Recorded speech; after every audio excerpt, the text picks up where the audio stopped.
Hey everyone, so today we're going to talk about everything we hate about our Brinkley 3610, and some of these things are going to surprise you, so you're going to want to stick to the end to see exactly what we hate about this thing. We've officially had our 2025 Brinkley 3610 for a month. It's actually a month and 2 days as of today, and we put how many miles on it? I think we're at 2,200 miles. About 2,200 miles. Obviously, there's things we liked. It's the rig that we chose. We're living full time in it. We're gonna have another video of things that we love about the Brinkley. Once we have that up, I'll link it up here for you guys to watch, because obviously there are many things that we loved from the beginning, and now even living in it a month later, having a couple thousand miles on it, packing it up, hooking it up. We've done it quite a few times now where we can identify, okay, these are things that we love now that maybe we didn't notice before. We're on our 4th week of living in it full time. Yeah, and just to give you guys some background, we did a lot of work for about 2 months, like researching RVs, going through the showrooms, literally everything that we could possibly do to make sure that we were making a good decision. So I just want to preface that, because it's not like we were like, oh, we want to, buy this RV, and it was like kind of like we bought it and just impulsively bought it, which is typically how we buy things. We buy things typically very impulsively, where we kind of just know what we want and we go and look at it. But this was something entirely new. We had never lived in an RV. We've never owned an RV before.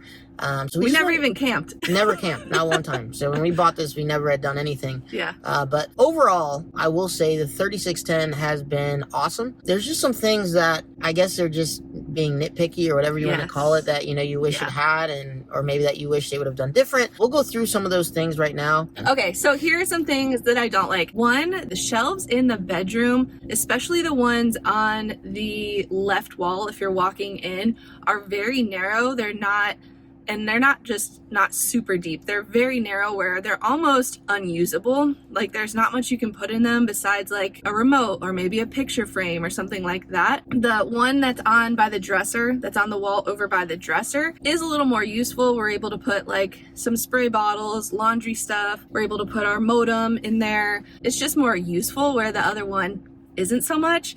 And then another thing that, again, nitpicky, you kind of give and take. We do have a king in ours, so we don't have much space on the sides of the bed, and we're not like larger people by any means, but I wish there was a little more room on the sides, or maybe even a little more useful space next to the bed besides the little shelf on top, like over the window. Those are a couple things that I have. I do have more that I'll mention. I want you guys to remember too, this is a mid bunk.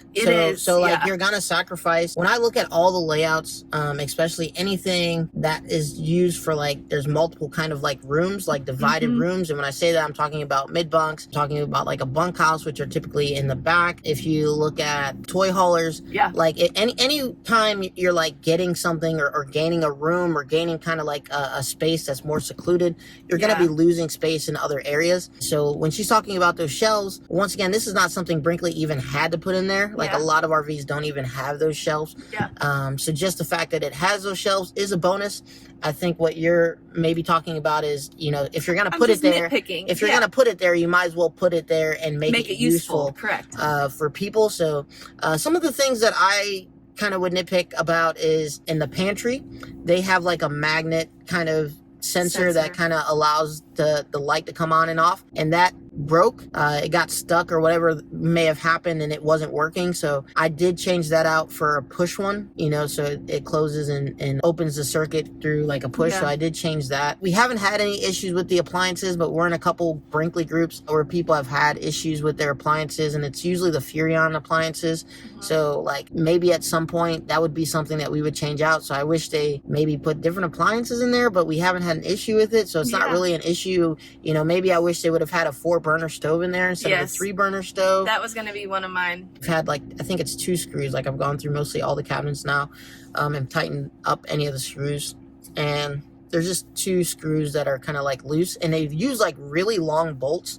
So I have to call Brinkley to see exactly what we can do about that, because if it was like a shorter bolt, I could use a longer bolt.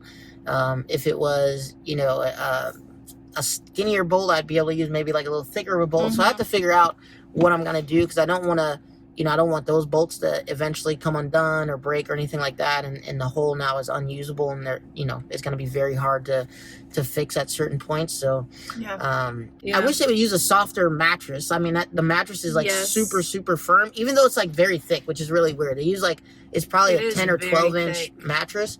I think it's 8 or 10 inches. Yeah, an 8 or 10 inch mattress. It's very firm.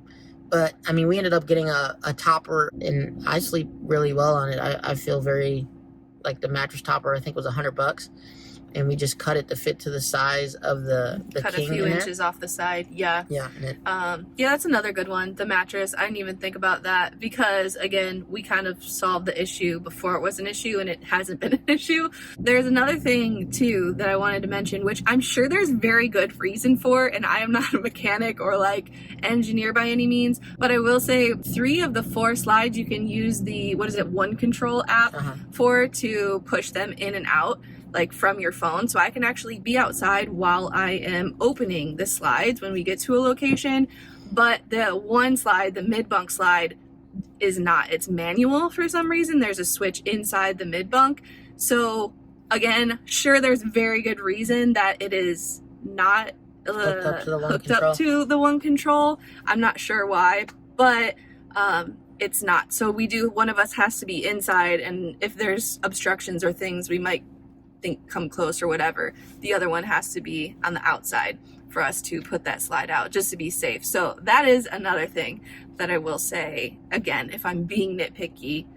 It's also not on the main control panel. Like the other 3 slides are on the main control panel, and that one you have to operate from inside the switch room. Inside the mid bunk. Yeah. One of the other issues that I've seen people say, not really an issue, but kind of like a thing that they wish it had, is disc brakes. Like they have drum brakes on the trailer versus disc brakes.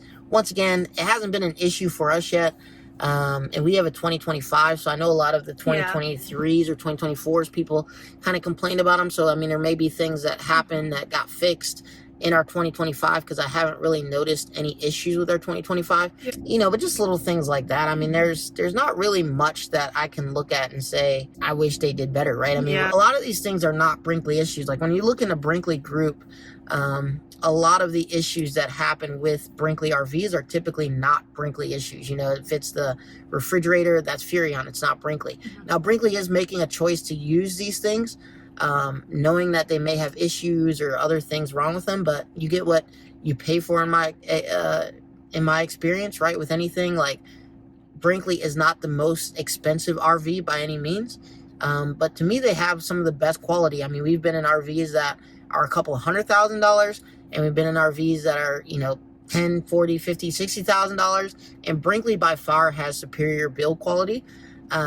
So obviously, you know, in order to still make it affordable for people, they maybe put less expensive appliances and stuff like that. But all those are things that you could get new. You know what I mean? If you really wanted GE appliances instead of Furrion, okay, like put that in there. You know what I mean? I'm glad that we have great build quality, especially when you go in and fill the doors and all that kind of stuff. Like it really is superior to a lot of the other brands.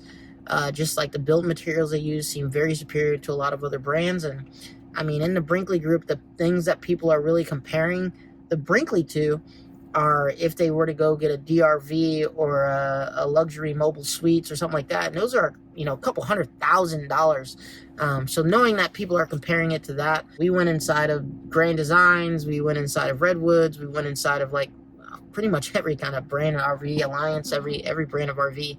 And overall, for what we were getting, and at the price point, Brinkley to me was just far superior. So I don't really have any other issues that I see with Brinkley, because a lot of the issues that I think I have are only things that people have communicated in the group.